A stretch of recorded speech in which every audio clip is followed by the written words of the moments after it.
Hello everyone. This morning I'm going to make a frittata for breakfast. So frittata is the Italian version of an omelet. What I started with here is 4 eggs, and cream is usually an important addition to make it a little bit, fluffy and light. But today we're going to go low fat, and what I've got here is about 5 tablespoons of a mix of equal parts 1% milk and fat-free Greek yogurt. So I'm just going to kind of stir that up a little bit. You can see it's kind of creamy, and I'm going to pour that in with my 4 eggs. That down in there. Okay. And then I'm going to mix that up. Okay, get that going. Frittatas aren't just for breakfast, right? Oh, no, yeah. I mean, we've had them for dinner, we've had them for lunch, we've had them for snacks, we have them all the time. It's just a really nice, fun thing. So I got the eggs going here, and now I'm going to add the traditional things that go in it, which really what's left is the Parmesan cheese. This is 2 tablespoons of Parmesan cheese. I'll put that over there. I'm going to mix that in, and we're going to put in about a teaspoon of salt. Well, yeah, a little less. Yeah, oh yeah, it was about more like I guess it was more like half a teaspoon is off of 4 eggs. If I had a 6-egg omelet, a Right. 6-egg frittata, I probably would have done a teaspoon. Okay, and then just put in some black pepper, however much just floats your boat. And that's the base. That's your basic eggs for this. Yeah, that is. Right. That's really the basics for a frittata. They all sort of start with that. But then you have to add some additional flavors, whatever you feel like. So what I've got here is a half of a teaspoon of tarragon and a teaspoon of fresh thyme. So that was fresh tarragon chopped up and fresh thyme. And I mix that up too. All right, so I got this going. I want to really get it nice and light. I want to beat it up pretty good. Just like that. I got a pan here. It's got olive oil in it. And I've got it on medium. And I'm going to put a pat of butter in there too. All right, and then that's going to melt. I'm going to get that nice and spread in there in a non-stick pan. All right, that whipped up. The butter. Add the butter, and without the butter, the oil tends to pool, and you'll have dry spots in the pan. Yeah, that's what happens. It's kind of interesting. In Italy, they would only use olive oil. Right. Southern Italy. Yeah. Well, but for the frittata. But the Right. thing with it is that, one of the things they tell you, what do they say? They say, if you have a non-stick pan, Yeah. right, you should reserve 1 non-stick pan only for eggs. Right. Because it'll keep its non-stickiness or whatever. Unfortunately, we don't, we beat up our pans, and so, so you do need to have that lubrication.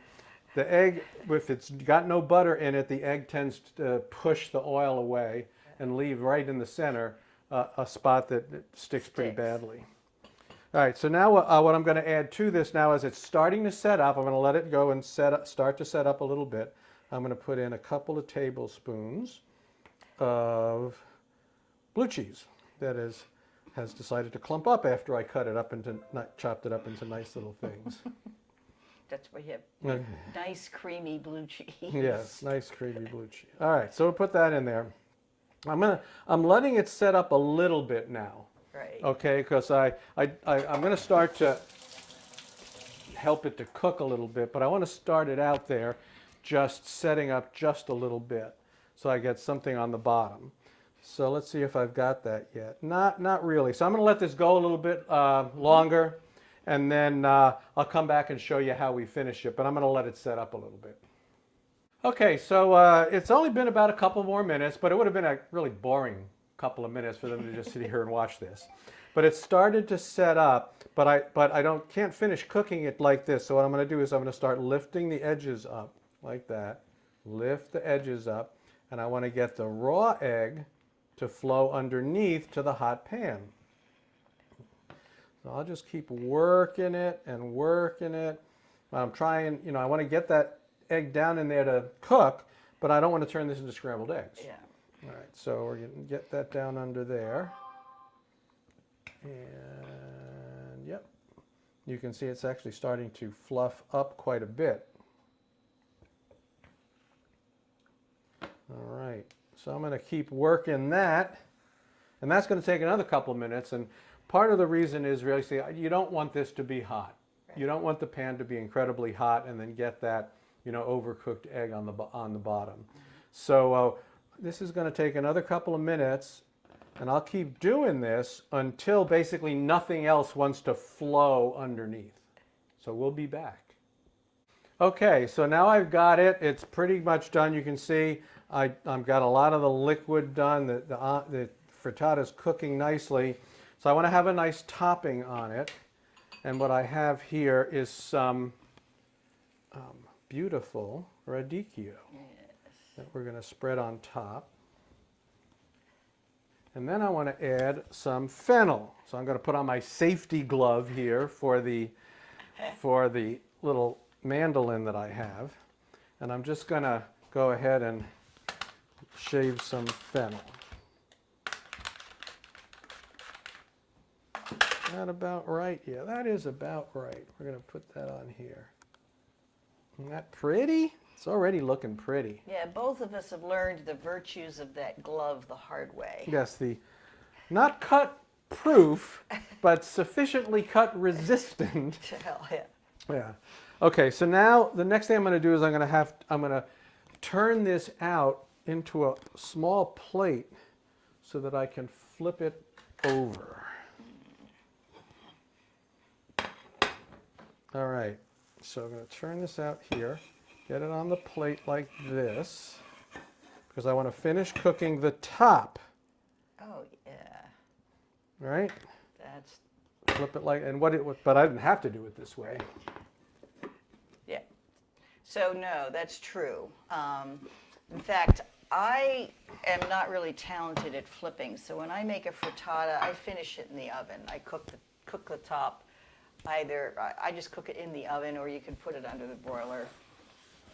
Now this last bit, because I pushed all of the stuff underneath and I got most of it cooked, was a little bit left uncooked on the top, but for the most part, Yeah. this was ready to go. So I'm going to get another plate out here.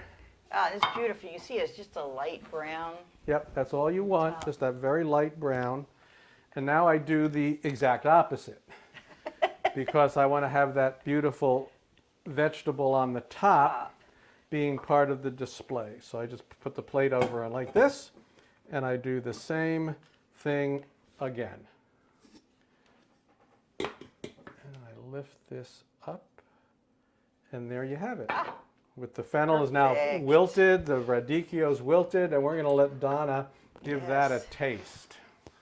Now, if you're think of this as a good way to clean out the fridge. If you have ends of vegetables lying around, almost anything can go in a frittata. Oh yeah, yeah. We used to grow up when I was growing up. We used to have macaroni omelet, which is basically a frittata made. We had leftover spaghetti or linguine, and it even had tomato sauce on it. And you just kind of mix that up with the egg. So what do you think? It's really good. It's and even though that was just a little bit of tarragon, that tarragon comes through with the thyme. Seasoning is perfect, and the radicchio and fennel blend really nicely. That little sharpness from the radicchio and Good. Nice, creamy, fluffy eggs. There you It's go. Really good. So I showed you the basics of a frittata, the other stuff you do with it, knock yourself out, have a good time with whatever you want to put in it. That's actually for two of us to split. Right. So I'm going to say goodbye, and I'm going to get my share. Thanks for joining us today.